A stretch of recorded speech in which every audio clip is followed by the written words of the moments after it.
Good afternoon. Smart investor స్వాగతం. Stock markets days lowest point of the day దగ్గర trade అవుతున్నాయి. 7828 almost 90 పాయింట్ల నష్టంతో ఎన్ఎస్సి నిఫ్టీ ట్రేడ్ అవుతుంది. 260 పాయింట్ల నష్టంతో సెన్సెక్స్ ట్రేడ్ అవుతున్న సమయం ఇది. సో దీపావళి సంబరాల ఛాయలు ఏవి కూడా మార్కెట్లో కనపడలేదు. ఒక auto stocks, select auto stocks మినహాయిస్తే మిగతా సెక్టర్స్ సంబంధించిన స్టాక్స్ లో ఎక్కువ భాగం మనకు నష్టాలు కనిపిస్తున్నాయి. సో నిఫ్టీ గెయినర్స్ లిస్ట్ చూస్తే ఒకసారి బజాజ్ ఆటో 2% పెరిగింది, జీ ఎంటర్టైన్మెంట్ అరౌండ్ 2%, అలాగే Hero MotoCorp, Maruti, Axis Bank top Nifty gainers గా కనిపిస్తున్న సమయం ఇది. అండ్ ఇండిగో ఐపీఓకి ఒక చక్కటి స్టెలార్ లిస్టింగ్ అంటాం, డెబ్యూ లిస్టింగ్ లభించింది. అదొకటే ఇవాళ ట్రేడింగ్ సంబంధించి పాజిటివ్ హైలైట్ గా చెప్పుకోవచ్చు. మిగతావన్నీ కూడా నెగిటివ్ ఫ్యాక్టర్స్ కనిపిస్తున్నాయి మార్కెట్స్ లో. సో చాలా చాలా బులిష్ ఎస్టిమేట్స్ కంటే కూడా ఇంకా అంచనాలకు మించిన లిస్టింగ్ ఇండిగో ఐపీఓకి లభించింది. 765 రూపాయలకి ఆఫర్ చేసిన ఇండిగో షేర్ల ధర ఇవాళ మార్కెట్లో లిస్టింగ్ ప్రారంభం కాగానే 865 రూపాయలు పలికింది. తర్వాత ఇప్పుడు ఆల్మోస్ట్ 887 రూపీస్. సో చాలా క్రేజీ షేర్ గా ఇండిగో మనకు మార్కెట్స్ లో కనిపిస్తున్న సమయం ఇది. ఈ ఎఫెక్ట్ కొద్ది గొప్ప ఇతర ఎయిర్లైన్ స్టాక్స్ కూడా విస్తరించింది. సో జెట్ ఎయిర్వేస్ కావచ్చు, స్పైస్ జెట్ కావచ్చు, అవి కూడా యాక్టివ్ గా ట్రేడ్ అవుతున్నాయి. ఇక నిఫ్టీ లూజర్స్ లిస్ట్ విషయానికి వస్తే అదాని పోర్ట్స్ 4% నష్టపోయింది. డాక్టర్ రెడ్డీస్ ల్యాబ్స్, రెడ్డీస్ కు కష్టాలు మరింతగా ముదురుతున్నాయి. ఇవాళ వార్త వచ్చింది, US FDA doctor Reddy's labs ను థర్డ్ పార్టీ ఆడిట్ కు వెళ్లవలసిందిగా, అంటే తనకున్న 3 ఫెసిలిటీస్ సంబంధించి థర్డ్ పార్టీ ఆడిట్ జరిపించాల్సిందిగా యుఎస్ ఎఫ్డిఏ అడిగిందన్న వార్తలు వచ్చాయి. దీనికి మేనేజ్మెంట్ మా ప్రయత్నం మేము చేస్తున్నాం అంటూ ఒక వివరణ కూడా ఇవ్వడం చూస్తున్నాం. సో మొత్తం మీద బ్రోకింగ్ సంస్థలు ఇప్పుడు బ్యాంక్ ఆఫ్ అమెరికా లాంటి సంస్థలు టార్గెట్ ప్రైస్ ను 4180 నుంచి 3400 తగ్గించాయి. సో నెక్స్ట్ ఇయర్ ఈపీఎస్ ప్రభావం, దీని మీద ఎర్నింగ్స్ మీద ప్రభావం ఉంటుంది. ఇప్పుడు ఎఫ్డీఏ ఏదైతే వార్నింగ్ లెటర్స్ ఇస్తుందో దాని ప్రభావం ఆల్మోస్ట్ 20% ఈపీఎస్ కట్ ఉండొచ్చు అంటూ బ్యాంక్ ఆఫ్ అమెరికా తన రిపోర్ట్ లో చెప్పడం జరిగింది. సో ఓవరాల్ గా ఫార్మా ప్యాక్ ఇప్పటి వరకు మనం రెసిలియంట్ గా ఉంది, ఒక ఇన్సూర్డ్ సెక్టర్ గా దీన్ని భావించాం. కానీ ఇప్పుడు యుఎస్ ఎఫ్డిఏ ప్రభావం ఈ స్టాక్స్ మీద, especially top line pharma companies మీద ఎక్కువగా మనకు కనిపిస్తోంది. డాక్టర్ రెడ్డీస్ తో సహా ఇతర కంపెనీస్ లో ఈ ట్రెండ్ స్పష్టంగా కనిపిస్తోంది. ఇక మిడ్ క్యాప్స్ ఆఫ్ కోర్స్ ఇవాళ ప్రారంభ లాభాలు కోల్పోయి ట్రేడ్ అవుతున్నాయి. బట్ ఇప్పటికి కూడా కొద్దిగా మిడ్ క్యాప్స్ లో అక్కడక్కడ యాక్షన్ మనకు కనిపిస్తోంది. అండ్ బాగా పెరిగిన షేర్లలో నవభారత్ వెంచర్స్, అలాగే Jamuna auto, man industries, Shilpa Medicare, bank of India, గతి, ఎన్హెచ్పిసి, 8K మైల్స్ సాఫ్ట్వేర్, ఇటువంటి కంపెనీస్ మిడ్ క్యాప్స్ లో గెయినర్స్ గా కనిపిస్తుంటే, నష్టపోయిన మిడ్ క్యాప్ స్టాక్స్ లో మదర్సన్ సుమి, రోల్టా ఇండియా, శిల్పి కేబుల్స్, శ్రేయస్ షిప్పింగ్, అలాగే మెజెస్కోర్, ఎన్సిసి, అపోలో హాస్పిటల్స్ లాంటి స్టాక్స్ కనిపిస్తుంది. ఇన్ఫాక్ట్ ఎన్సిసి రిజల్ట్ చాలా చాలా పాజిటివ్ గా వచ్చింది. బట్ మార్కెట్స్ అంతగా పట్టించుకున్నట్లుగా అనిపించడం లేదు ఎన్సిసి స్టాక్ పెర్ఫార్మెన్స్ చూస్తే. సో మార్కెట్స్ మీద క్రమేపీ స్ట్రాంగ్ కౌంటర్స్ లో కూడా మనం సెల్లింగ్ చూస్తున్నాం. దీంతో బేర్ గ్రిప్ కొద్దిగా బిగుస్తున్నట్లుగా కనిపిస్తుంది. సో షార్ట్ టర్మ్ లో మనం నిన్న అనుకున్నట్లుగానే short term outlook for the market negative గా ఉంది. కేర్ఫుల్ గా ఉండాల్సిన సమయం. మిడ్ అండ్ స్మాల్ క్యాప్స్ లో మేబీ పెద్ద క్రాష్లు వచ్చినప్పుడు తట్టుకోవడానికి సిద్ధంగా ఉండాలి. మార్కెట్స్ పరిస్థితి గురించి మాట్లాడేందుకు మనతో అనలిస్ట్ సిద్ధంగా ఉన్నారు. సో దీపావళి ముందు రోజు, సంవత్సరం 2071 ఆఖరి రోజు, ఎటువంటి ప్రత్యేకత కనపడలేదు. ఇన్ఫాక్ట్ నష్టాలు కనిపిస్తున్నాయి. ట్రూ. యా, బేసికలీ నిన్నటి ఏదైతే పుల్ బ్యాక్ ర్యాలీ మనం చూసామండి, almost about first 2 hours trading తర్వాత it is giving away the same gains. So నిన్నటి almost we could say even stevens గా క్లోజ్ అయినా కానీ డెఫినెట్లీ దీని ఫాలో ఆన్ ఎఫెక్ట్ ఉంటుందని మనం నిన్న కూడా చెప్పడం జరిగింది. So I think definitely few days more ఇంకా కూడా మనకి ఎక్కడైతే రైజ్ వస్తుందో అక్కడ సెల్లింగ్ కే ఎక్కువ గురవుతుందండి మార్కెట్. ఎందుకంటే మార్కెట్ లో స్టెబిలిటీ 5 to 10 days వచ్చేదాకా మేజర్ కొనుగోళ్లు అంటే ఎవరు జరిపే ప్రయత్నం చేయరండి. సో అందులో రేపు ఒక రోజు మనకి కొద్దిగా మూరే ట్రేడింగ్ ఉంది, తర్వాత మళ్ళీ holiday followed by Thursday. So ఈ కారణం మూలన డెఫినెట్లీ ఈ బీహార్ రిజల్ట్ ప్రభావం ఒకటి, impending US fed rate hike ఒకటి, ఇవన్నీ కూడా అన్సర్టనిటీ, మళ్ళీ దాని ద్వారా కొద్దిగా నాయిస్ ఎక్కువ అవుతుందండి యుఎస్ ఎఫ్డిఏ రైజ్ది. సో ఇది డైజెస్ట్ కావడానికి కూడా ఇంకా కొద్దిగా టైం పడుతుంది మన బీహార్ రిజల్ట్ కూడా. సో డెఫినెట్లీ డొమెస్టిక్ కానివ్వండి ఆర్ ఎఫ్ఐఎస్ కానివ్వండి ఎవరు కూడా మేజర్ కొనుగోళ్లు అయితే జరపరు. అండ్ అది చూస్తే మనం ఇప్పుడు మీరు మెన్షన్ చేసిన డాక్టర్ రెడ్డి ల్యాబ్స్ ఏదైతే మనకు రెగ్యులేటరీ హ్యాజార్డ్స్ ఎప్పుడైనా కూడా ఈ ఫార్మస్యూటికల్ ఇండస్ట్రీలో ఉంటాయని మనం పదే పదే కూడా ప్రేక్షకులకు చెప్తూనే ఉంటాం. సో డెఫినెట్లీ దాని ప్రభావం కూడా ఇండెక్స్ మీద ఉంటుందండి. It's index based stock. So అది భారీగా పతనమైంది. ఆల్మోస్ట్ 4400 నుంచి 1000 రూపాయలు పడ్డది 3400 దాకా. సో ఈ ప్రభావం కూడా మార్కెట్స్ మీద. Sun Pharma it's again index based stock. So ఇలా మనకి బ్యాంకింగ్ కూడా ఈరోజు పతనం అవుతుంది. I think for a few more days definitely sell on rise ఉంటుందండి market.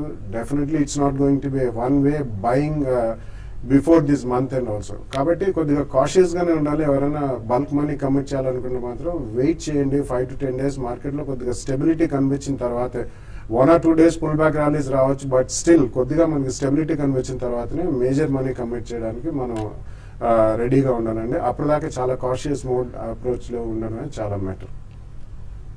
Suven life sciences result Q2 result market ను డిసప్పాయింట్ చేస్తుంది. నెట్ ప్రాఫిట్ ఫ్లాట్ గా ఉంది, బట్ టాప్ లైన్ లో అలాగే ఎబిటా లెవెల్లో చాలా చాలా ఇయర్ ఆన్ ఇయర్ చూస్తే మనకు డీ గ్రోత్ కనిపిస్తుంది, అంటే డిక్లైన్ కనిపిస్తుంది. సో సువేన్ లైఫ్ స్టాక్ కూడా కొంత నెగిటివ్ గా రియాక్ట్ అవుతుంది. ఆల్మోస్ట్ 3% నష్టంతో ట్రేడ్ అవుతుంది ప్రస్తుతం. సో ట్రేడర్స్ కి ఎటువంటి సలహా ఇస్తారు ఈ సమయంలో? ఈ రోజు క్లోజింగ్ అనేది కొంచెం ఇంపార్టెంట్ అని చెప్పొచ్చు. ఎందుకంటే 7800 కానీ నిఫ్టీ సస్టైన్ కాగలిగితే కొంచెం ఈ ఫాల్ అనేది ఆగడానికి అవకాశం ఉంటుంది. ఒకవేళ 7800 లెవెల్ కానీ దాని బిలో కంటిన్యూగా ట్రేడ్ అయితే మాత్రం మళ్ళీ నిఫ్టీ మనం ముప్పటి లోస్ ఏవైతే ఉన్నాయో 7500, 7600 ఆ లెవెల్ టెస్ట్ చేసే అవకాశం ఉంది. అయితే ఈ రోజు మార్నింగ్ కొంచెం స్ట్రాంగ్ ఉన్నా కూడా తర్వాత లాస్ట్ ఒక 2 hours ట్రేడింగ్ అని గమనిస్తే కంటిన్యూగా వన్ సైడ్ డౌన్ ట్రెండ్ ఉంది. దాదాపు అన్ని కౌంటర్స్ కూడా యాక్టివ్గా పార్టిసిపేట్ చేస్తున్నాయి డౌన్ సైడ్. కాబట్టి మార్కెట్లో బాగా బేస్ గ్రిప్ అనేది ఎక్కువ ఉంది. తర్వాత షార్ట్ సెల్లింగ్ అనేది చాలా ఎక్కువ యాక్టివ్గా మనం చూస్తున్నాము. తర్వాత కాల్ రైటింగ్ కూడా చాలా హెవీ లెవెల్. ఈవెన్ ఈ రోజు చూస్తే 7900 కాల్ రైటింగ్ కూడా చాలా ఎక్కువ జరిగింది. At the same time 7500 put option కానీ చూస్తే హై వాల్యూమ్స్ తో మనకు ట్రేడ్ అవుతుంది. దీంతో పాటు తర్వాత రీసెంట్ గా కొంత ఈ లాట్ సైజ్ పెంచడం అనేది కొంచెం మార్జిన్ ప్రెషర్ కూడా మార్కెట్ లో మనం చూస్తున్నాం. కొన్ని కౌంటర్స్ లో లైక్ ఆర్కామ్ దగ్గర 10% దాకా కరెక్ట్ అయింది. సో ఇవన్నీ కూడా అన్ని మనం చూసుకుంటే మార్కెట్స్ ఇంకా ఫర్దర్ గా వీక్ అయ్యే అవకాశం ఉంది. అయితే క్లోజింగ్ బేసిస్ లో కానీ ఒక నిన్నట్లాగా కొంచెం పుల్ బ్యాక్ వచ్చి నిఫ్టీ 7850 పైన సస్టైన్ కాగలిగితే మళ్ళీ మార్కెట్స్ కొంచెం ఈ లెవెల్ ఆగొచ్చు. At the same time market లో పెద్ద అప్ ట్రెండ్ అనేది ఉండకపోవచ్చు. ఒక షార్ట్ కవరింగ్ ర్యాలీ ఒక 100 నుంచి 150 పాయింట్స్ దాకా రావడానికి అవకాశం ఉంది. అయితే బ్యాంకింగ్ స్టాక్స్ లోనే కొంచెం అప్ ట్రెండ్ అనేది ఉంది. మిగతా అన్ని సెక్టర్లు కూడా చాలా వీక్ ఉన్నాయి. కాబట్టి ఎవరైతే లాంగ్ తీసుకోవాలనుకునే వాళ్ళు బ్యాంక్స్ లోనే తీసుకోమంటారు. లైక్ ఐసిఐసిఐ కానీ ఈవెన్ హెచ్డిఎఫ్సి కానీ ఇటువంటి వాటిలో లాంగ్ వెళ్ళమని చెప్తాను. షార్ట్ సెల్ అయితే దాదాపు అన్ని కౌంటర్స్ లో కూడా షార్ట్ సెల్ అనుకూలంగా ఉన్నాయి. నిన్నటి వరకు స్ట్రాంగ్ ఉన్నాయి. రిలయన్స్ కూడా ఈ రోజు మనకి బ్రేక్ డౌన్ చూసాం. దగ్గర 3% దాకా పడింది. అది ఒక ప్రధాన కారణం అని చెప్పొచ్చు ఈ రోజు మార్కెట్స్ పడడానికి.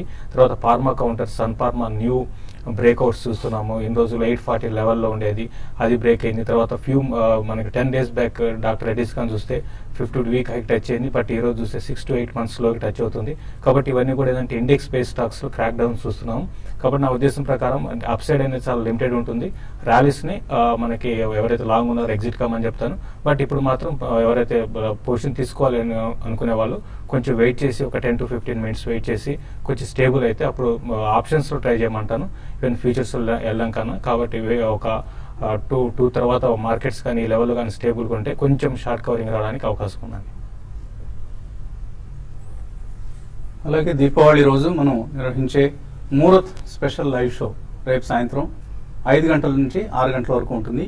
సో మీ అభిమాన అనలిస్ట్ అందరూ ఇచ్చే ముహూర్త్ ట్రేడింగ్ రికమెండేషన్స్ కోసం, అలాగే సంవత్ 2072కి సంబంధించి ఎటువంటి రికమెండేషన్స్ ఇస్తారు ఈ అంశాల కోసం, అలాగే not just equity markets, real estate సంబంధించి, మ్యూచువల్ ఫండ్స్ సంబంధించి కూడా రికమెండేషన్స్ ఇవ్వబోతున్నాం.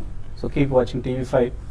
రేపు సాయంత్రం 5 గంటల నుంచి 6 గంటల వరకు స్పెషల్ లైవ్ షో ఉంటుంది. కాలర్స్ లైన్ లో ఉన్నారు. ఫస్ట్ కాలర్ గోపాల్ హైదరాబాద్ నుంచి. హలో అడగండి గోపాల్. ఈ పెన్నార్ ఇండస్ట్రీస్ గురించి చెప్పండి. ఎన్ఆర్ ఇండస్ట్రీస్ ఉన్నాయా మీ దగ్గర? తీసుకున్నామండి. ఇన్వెస్ట్మెంట్ కి ఉంచుకోవచ్చా పెన్నార్ ఇండస్ట్రీస్? ఎక్కడ ఏ రేట్ లో కొన్నారు మీరు? 45 అండి. 45 లో కొన్నారు. ఇప్పుడు 49 ఉంది. హోల్డ్ చేయొచ్చా Pennar industries? Yeah, I think it's a steady stock అండి. ఈవెన్ రీసెంట్లీ వాళ్ళది అసోసియేట్ కంపెనీ పబ్లికేషన్ అయిన తర్వాత కూడా మేజర్ గా మీకు ఇందులో డౌన్ సైడ్ అయితే లేదండి మీరు కొన్న రేటు కంటే కూడా. So probably next 1 or 2 quarters కొద్దిగా ఇన్ఫ్రాస్ట్రక్చర్ రంగం పుంజుకుంటే definitely even Pennar industries will do well. కాబట్టి ఈ రేట్లో మీరు అంతగా క్వాంటిటీ ఎక్కువ ఉంటే మాత్రం మీరు కొన్న ప్రైస్కి 1 or 2 రూపీస్ కింద స్టాప్ లాస్ పెట్టుకోండి. క్వాంటిటీ రీజనబుల్ ఉంటే మాత్రం డెఫినెట్లీ అబౌట్ 15-20% జంప్స్ వచ్చినప్పుడు కొద్దిగా ప్రాఫిట్ బుక్ చేయండి. సో క్వార్టర్ ఆన్ క్వార్టర్ చూస్తే టాప్ లైన్ బాగుంది, 184 కోట్ల నుంచి 217 కోట్లకు పెరిగింది top line. But net profit figure కూడా బాగానే ఉంది. సో 3.8 crores ఉన్న నెట్ ప్రాఫిట్ కాస్త ఇప్పుడు 6.37 crores పెరిగింది. సో మేబీ హోల్డ్ చేయండి కొద్దిగా. ఇప్పుడిప్పుడు ఫండమెంటల్స్ బాగా ఇంప్రూవ్ అవుతున్నాయి, కాకపోతే కాస్త టైం పట్టచ్చు ఈపీఎస్లు ఇవన్నీ షేర్ ప్రైస్లో రిఫ్లెక్ట్ కావడానికి. తర్వాత కాలర్ లైన్లో ఉన్నారు. హలో హలో అడగండి. సార్ నమస్తే అండి. నమస్తే అండి, అడగండి. సార్ బాలగారు పిఎస్యూ బ్యాంక్స్ లో bank of Baroda, bank of India, అలాగే ప్రైవేట్ బ్యాంక్ లో ఐసిఐసిఐ బ్యాంక్, ఈ 3 స్క్రిప్ట్ లో ఏది బెస్ట్? నెక్స్ట్ ఎన్పిఎల్ చూడటం ఎలా సార్? అది ఏ బ్యాంక్ ఎన్పిఏ అన్నది? ఎన్పిఎల్ ఎలా చూడాలి? వాళ్ళు డిక్లేర్ చేస్తుంటారండి క్వార్టర్లీ రిజల్ట్స్ వచ్చినప్పుడల్లా. వాళ్ళు GPA gross, GNPA gross non performing assets and net non performing assets అని వాళ్ళే డిక్లేర్ చేస్తారండి. సో క్వార్టర్లీ రిజల్ట్స్ వచ్చినప్పుడు మనకి కనిపిస్తుంటాయి ఆ ఫిగర్స్ అనేవి. So bank of India I don't think it's a good bet అండి. బేసిక్లీ మీరు వెళ్ళాలనుకుంటే ఐసిఐసిఐ కంటే I would say Kotak bank and IndusInd bank, ఈ రెండు definitely in terms of performance as well as NPA management they are better అండి. So ఆ రెండిట్లో మీరు కొద్దిగా పొజిషన్స్ తీసుకోండి, ప్రాబ్లీ మార్కెట్ స్టెబిలిటీ వచ్చిన తర్వాత, ఓవరాల్ మార్కెట్ స్టెబిలిటీ వచ్చిన తర్వాత. ఓకే అండి, ఇక మరిన్ని కాల్స్ అలాగే మెయిల్స్ చూడబోయే ముందు కాసేపు ప్రకటనలు.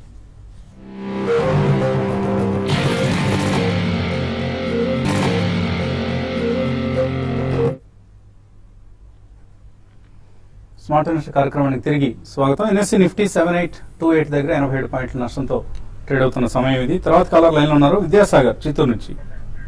హలో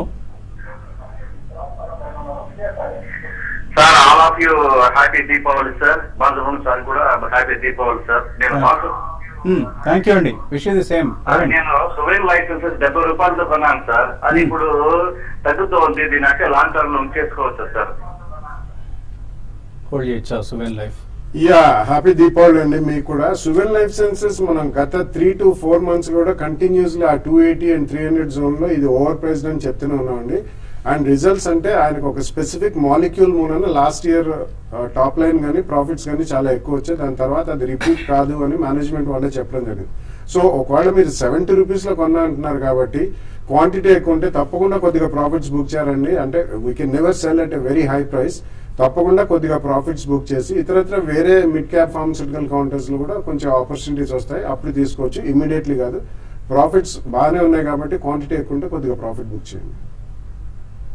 తర్వాత కాలర్ ప్రొద్దుటూరు నుంచి శివరాం రెడ్డి. హలో సార్, అడగండి శివరాం. సార్ ఇది కేన్ ఇండియా ఫ్యూచర్ లో తీసుకున్నామండి సార్. ఇది 1:1 ఇది ఉంది కదా సార్, అది ఎలా ఇచ్చేస్తారు సార్? డౌట్ ఉంది. కేన్ ఇండియా ఏం చేస్తారు మీరు? ఫీచర్స్ లో పొజిషన్ తీసుకున్నారా? ఫీచర్స్ లో తీసుకున్నాం సార్. ట్రేడింగ్ పొజిషన్ ఇది. అవును సార్, అవును సార్. మరి దానికి 1:1 అంటారండి, బోనసా? అంటే ఇది వేదాంతలో ఏదో మధ్య ఉందని చెప్పారు సార్. ఇంకా కాలేదండి, అది కన్ఫర్మ్ కాలేదు కదా. వేదాంత మెజర్స్ సంబంధించి ఫైనల్ మొడాలిటీస్ ఇంకా మలగులాలు పడుతున్నారు, ఎలా చేయాలి ఏంటి అనేది. ఇన్స్టిట్యూషనల్ ఇన్వెస్టర్స్ దీన్ని అపోజ్ చేస్తున్నారు, ఇంక్లూడింగ్ ఎల్ఐసి. సో అదంతా ఇంకా కన్ఫ్యూజన్ లో ఉందండి. మీరు ముందు ఫీచర్స్ పొజిషన్ అయితే ట్రేడింగ్ పొజిషన్ కాబట్టి అంత లాంగ్ టర్మ్ ఇష్యూస్ గురించి ఆలోచించాల్సిన అవసరం లేదు. ఎలా ఉంది టెక్నికల్లీ? అంటే చాలా వీక్ ఉందండి. లాస్ట్ కొన్ని రోజులుగా చూస్తే అరౌండ్ 150 ఆ లెవెల్లో బాగా కొంచెం రెసిస్టెన్స్ ఫేస్ చేసి ఇప్పుడు ఈ రోజు కూడా చూస్తే 3.5% దాకా డౌన్ అయింది.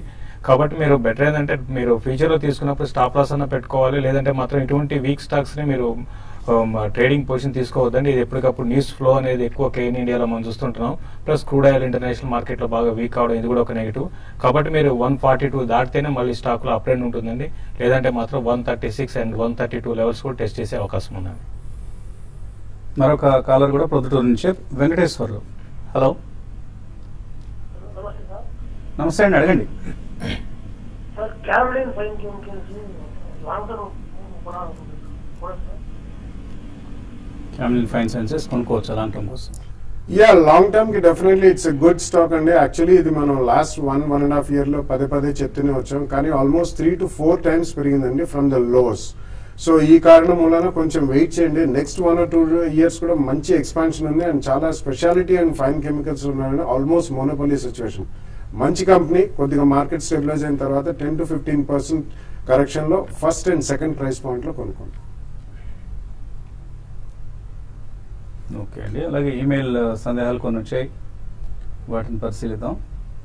సీమనపల్లి వెంకట నరసింహం బెంగళూరు నుంచి అడుగుతున్నారు. ఎల్ఐసి ఈ మధ్య బాగా షేర్లు కొంటుందని అంటున్నారు. ఏ షేర్లు కొంటుంది, ఎక్కడ మనకు ఆ లిస్ట్ దొరుకుతుంది? అంటే ఎల్ఐసి మ్యూచువల్ ఫండ్ దాంట్లో ఉంటుందండి. బట్ డెఫినెట్లీ ఎల్ఐసి వాళ్ళు అనేది యాక్చువల్లీ మార్కెట్ ఎప్పుడన్నా క్రైసిస్ లో ఉన్నప్పుడు డెఫినెట్లీ వాళ్ళు they are the saviours of the market అండి. Because being the largest investor in Indian markets among domestic financial institutions, అంటే ఇతరత్ర మ్యూచువల్ ఫండ్స్ పక్కన పెడితే, సో ఆ లిస్ట్ కావాలంటే వాళ్ళు కొన్నప్పుడు మాత్రం దొరకదండి. అండ్ వాళ్ళు చాలా top of the line counters కొంటారు, హెవీలీ లిక్విడ్ స్టాక్స్, పెద్ద పెద్ద స్టాక్స్. కాబట్టి దాని గురించి మీరు అంతగా పట్టించుకోవద్దు. ఎక్స్క్లూజివ్లీ వాళ్ళు కొన్న లిస్ట్ కావాలంటే వాళ్ళ మ్యూచువల్ ఫండ్ సైట్ లో దొరుకుతుంది. అపోలో టైర్స్, డిసిబి ఈ రెండు కూడా ఆల్రెడీ దుర్గా ప్రవీణ్ ఇన్వెస్ట్ చేస్తున్నారు. సో ఈ రెండు ఇక్కడ యావరేజ్ చేసుకోవచ్చా ఈ లెవెల్స్ దగ్గర? అపోలో టైర్స్ రిజల్ట్ బాగా రావడం వల్ల ఈ స్టాక్ మనకి 185 నుంచి మనకి 160 లెవెల్స్ వరకు వచ్చిందండి. ఈ లెవెల్లో కొంత మీరు యావరేజ్ చేసుకోండి. ఈవెన్ డీసీబీ మాత్రం యావరేజ్ చేసుకోకండి, ఉన్న పొజిషన్ హోల్డ్ చేయండి. ఆ రెండు కూడా బాగా వీక్ గా ఉన్నాయండి. అయితే అపోలో టైర్స్ మాత్రం కొంచెం ఈ కంపేర్ టు డీసీబీ లెవెల్ నుంచి కొంచెం బౌన్స్ బ్యాక్ అవడానికి అవకాశం కనపడుతుంది అరౌండ్ 155 and 160 లెవెల్లో. డీసీబీ విషయానికి వస్తే అరౌండ్ 82 కానీ బ్రేక్ అయిందంటే కొంచెం వీక్ కావచ్చు, బట్ దీన్ని కూడా యావరేజ్ చేసుకోవచ్చు అండి. అయితే యాక్టివ్ గా ట్రేడింగ్ అనేది డీసీబీలో కాదు, కాబట్టి దాన్ని దృష్టిలో పెట్టుకొని మీరు యావరేజ్ చేసుకోండి. ట్రాన్స్పోర్ట్ కార్పొరేషన్ ఆఫ్ ఇండియా ఇది టెక్నికల్లీ ఎలా ఉంది, ఇందులో ఈ టైంలో ఎంటర్ కావచ్చా? వెంకట్ అడుగుతున్నారు. టెక్నికల్ గా ట్రాన్స్పోర్ట్ కార్పొరేషన్ ఆఫ్ ఇండియా కొంత వీక్ గానే ఉందండి. మీరు ఇప్పుడు మనం చూస్తున్నాం మార్కెట్ లో గత కొన్ని రోజులుగా ఉన్న కరెక్షన్ అనేది ఇంకా కొంచెం కొనసాగే అవకాశం కూడా కనపడుతుంది. బట్ మీరు ఇమీడియట్ మొమెంటం పొజిషన్ తీసుకోవాలంటే మాత్రం ట్రాన్స్పోర్ట్ కార్పొరేషన్ ఆఫ్ ఇండియాని మీరు అవాయిడ్ చేయమని చెప్తానండి. ఉమా జ్యోతి అడుగుతున్నారు. హెచ్డిఐఎల్ 75 రూపాయల్లో, పంజాబ్ నేషనల్ బ్యాంక్ 140లో కొన్నారు, యావరేజ్ చేసుకోవచ్చా? హెచ్డిఐఎల్ విషయానికి వస్తే రిజల్ట్ తర్వాత ఇప్పుడు 60, ఈ రోజు కూడా 5%, నిన్న 4% పడిందండి. యావరేజ్ అయితే మీరు ట్రేడింగ్ బౌన్సెస్ కోసం మీరు కరెంట్ అవర్స్ లో కొని మళ్ళీ ఒక 5 to 6% వస్తే యావరేజ్ చేసుకోండి. పిఎన్బి మాత్రం మీరు యావరేజ్ చేసుకోండి. రిజల్ట్ కొంచెం పర్లేదు అనిపిస్తుంది, కాబట్టి పిఎన్బి కరెంట్ అవర్స్ నుంచి బాగా పెరిగే అవకాశం ఉంది. అంటే బాగా అంటే ఒక పుల్ బ్యాక్ ర్యాలీ వచ్చినప్పుడు 68% పెరగచ్చు ఫ్యూ డేస్ లో, ఫ్యూ వీక్స్ లో. కాబట్టి పిఎన్బిని యావరేజ్ చేసుకోండి. ఈవెన్ హెచ్డి కూడా యావరేజ్ చేసుకోండి. పుల్ బ్యాక్ లో ఎగ్జిట్ అయితేనే యావరేజ్ చేసుకోండి. జోత్స్న అడుగుతున్నారు. ఎల్ఎన్టీ ఇంట్రాడే కోసం 1153 రూపాయలు కొన్నారు, ఏం చేయాలి? ఇప్పుడు కూడా సేమ్ అదే లెవెల్లో ఉందండి. చూస్తే కొంచెం బెటర్ అనిపిస్తుంది మిగతా అదర్ స్టాక్స్ తో కంపేర్ చేసుకుంటే. కొంచెం 1350 దగ్గర దాటిందంటే ఇంట్రాడేలో 1356, 58 దాకా రావచ్చు. మీరు బెటర్ ఏంటంటే మీ రేట్ వచ్చినప్పుడు ఎగ్జిట్ కాండి. కొంచెం అట్ ద సేమ్ టైం 1346 దగ్గర స్టాప్ లాస్ పెట్టుకోండి. బాబు అడుగుతున్నారు. అపోలో హాస్పిటల్స్ నవంబర్ ఫ్యూచర్స్ కొన్నారట 1110లో, వీక్ అయింది కదా, ఏం చేయాలి? అపోలో హాస్పిటల్ మీరు ప్రస్తుతం అయితే హోల్డ్ చేయండి అంటే 1260 దగ్గర స్టాప్ లాస్ పెట్టుకోండి. నెక్స్ట్ పుల్ బ్యాక్ ర్యాలీలు క్లోజర్ గా 1320, 1340 దాకా రావడానికి అవకాశం ఉంది. వచ్చినప్పుడు మీ పొజిషన్ ఎగ్జిట్ కండి. కొంచెం ఒక 1 or 2 days మాత్రం ఈ లెవెల్ ఆగొచ్చు. 1260 దగ్గర రావడానికి అవకాశం ఉందండి. జగన్ సంగారెడ్డి నుంచి అడుగుతున్నారు. డాక్టర్ రెడ్డిస్ 3000కి వస్తే లాంగ్ టర్మ్ కోసం కొనుక్కోవచ్చా? అలాగే సన్ఫార్మా 800లో కొన్నారు కొన్ని షేర్లు, ఇంకా యాడ్ చేసుకోవచ్చా? Yeah, Sun Pharma definitely add చేయొచ్చండి. బట్ ఓవరాల్ మార్కెట్ స్టెబిలిటీ కోసం కొద్దిగా వెయిట్ చేయండి. ఎందుకంటే లాస్ట్ 2 or 3 ట్రేడింగ్ సెషన్స్ లో doctor Reddy's more than 1000 rupees పడ్డం చూసాం. So completely I think selling is not over. అంటే రీటైలర్స్ అంత ఫాస్ట్ గా సెల్ చేయరండి. సో ఆ కారణంలో కొంచెం వెయిట్ చేయండి. 3000కి వస్తే కొనొచ్చా? డెఫినెట్లీ ఫస్ట్ ప్రైస్ పాయింట్ లో కొనండి 3000 లో. Sun Pharma next 1 week 10 days లో కొంచెం స్టెబిలిటీ కనిపించినప్పుడు కొనండి. కృష్ణారెడ్డి నందిగామ నుంచి అడుగుతున్నారు. పిఎన్బి 145 రూపాయల్లో కొన్నారు, హోల్డర్ ఎగ్జిట్. ఇప్పుడైతే వీకే ఉందండి, బట్ హోల్డ్ చేయండి అండి. మీరు షార్ట్ టర్మ్ కోసం అయితే అరౌండ్ 140 దాకా మళ్ళీ రావచ్చు. ఇన్వెస్ట్మెంట్ కి కూడా మీరు హోల్డ్ చేయమని చెప్తాను. షార్ట్ టర్మ్ డౌన్ సైడ్ చూసుకుంటే 130 to 130 లెవెల్స్ బ్రేక్ అయిందంటే కొంచెం వీక్ కావచ్చు, బట్ స్టేబుల్ గా ఉండే అవకాశం ఉందండి. జూబిలెంట్ ఇండస్ట్రీస్ కొన్నారట రాజా రమేష్, కొందాం అనుకుంటున్నారు 1 year కోసం, కొనుక్కోవచ్చా? It's a complete restructuring story అండి జూబిలెంట్ ఇండస్ట్రీస్ అనేది. So I don't think it's strong bet for investment 1 year కి. దానికంటే Jubilant life sciences on declines is a better stock. Recently బాగా పెరిగినా కానీ ద సేమ్ గ్రూప్ కంపెనీ అండి చాలా strong performance చూపించారు. That would be a better bet. అలాగే యశ్వంత్ రెడ్డి 485లో యాక్సిస్ బ్యాంక్ ఉన్నారు, ఇంకొన్ని వారాలు హోల్డ్ చేయొచ్చా, అమ్మేసుకోవచ్చా? హోల్డ్ చేయండి అంటే యాక్సిస్ బ్యాంక్ 460 దగ్గర మంచి బాటమ్ అవుట్ అయినట్టు కనిపిస్తుంది. అయితే at the same time result బాగాలేదని మళ్ళీ క్లోజర్ 484, 486 అది మీ షార్ట్ టర్మ్ కోసం అక్కడికి వస్తే ఎగ్జిట్, కానీ ఇన్వెస్ట్మెంట్ కోసం అయితే హోల్డ్ చేయొచ్చు. హిందాల్కో రిజల్ట్ కూడా పాజిటివ్ గా కనిపిస్తుంది. సో ఎబిటా కావచ్చు, టాప్ లైన్ ఎస్పెషల్లీ మార్కెట్ అంచనాల కంటే చాలా చాలా ఎక్కువగా రావడం చూస్తున్నాం. ఎబిటా మార్జిన్ కొద్దిగా తగ్గింది, బట్ అదర్ ఇన్కమ్ సేవ్ చేసినట్లు కనిపిస్తుంది. అదర్ ఇన్కమ్ కారణంగా నెట్ ప్రాఫిట్ గ్రోత్ బాగా స్ట్రాంగ్గా ఉంది. సో స్టాక్ ప్రైస్ కూడా పాజిటివ్గా రియాక్ట్ అవుతుంది హిందాల్కో. ఇది వాటి smart investor muhurat special live show. రేపు సాయంత్రం 5 గంటల నుంచి 6 గంటల వరకు TV5 నిర్వహిస్తుంది. So keep watching TV5.